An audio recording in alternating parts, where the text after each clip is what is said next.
তো যতদিন মানে সজনে থাকবে ততদিনই মায়ের বেশিরভাগই এই রান্নাটা করে, আর এটা হচ্ছে সরিষা বাটা দিয়ে সজনে রান্না করে।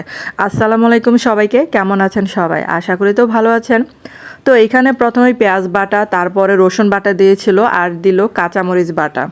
তো এটা দিয়ে মা দেখে মশলাটা কষিয়ে নেয়। আর এই যে এখন দিবে এই যে সরিষা বাটা।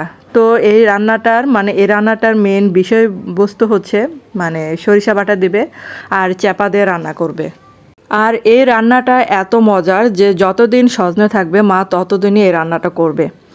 তারপরে যেটু মানে ঝোল দিল, পরে যে ধনে গুঁড়া দিল, এখন এই যেটু পানি দিচ্ছে মশলাটা মানে কষানোর জন্য, তারপর স্বাদ মতো লবণ দিল, এখন দিল এই যে শুকনা মরিচের গুঁড়াটা। কারণ আবার এই সজনাটা একটু ঝাল ঝাল না হলে একদমই ভালো লাগবে না, তার জন্য মা এটা ঝালের পরিমাণটা একটু বাড়িয়ে দেয়। তারপর এই যে মা অলরেডি মানে চাপা দিয়ে দিল, আমি সেটা স্কিপ করেছি। তারপর ওগুলা মশলা কষাতে কষাতে এখন এই যে সজনা, তারপরে যে খোসা সহ আলু, গোল আলুগুলো আছে সেগুলো এই যে চার ফালি করা, তারপর এই যে ছোট বেগুন, সব মিলিয়ে এটা রান্না করা হবে।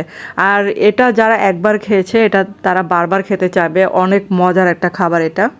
তো এটা কিছুক্ষণ কষানোর পরে ঝোল দিয়ে, অল্প পরিমাণ ঝোল দিয়ে নামিয়ে ফেলবে। তো এই যে দেখেন রান্নাটা কিন্তু অলরেডি হয়ে গেছে। তো এখন হচ্ছে আমার খাওয়ার পালা। আর এটার ঝোলটা যে কি মজার, তার মধ্যে যে খোসা সহ মানে আলু দিবে, গোল আলু বিশেষ করে।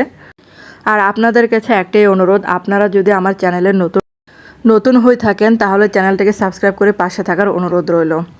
ধন্যবাদ সবাইকে ভিডিওটা দেখার জন্য।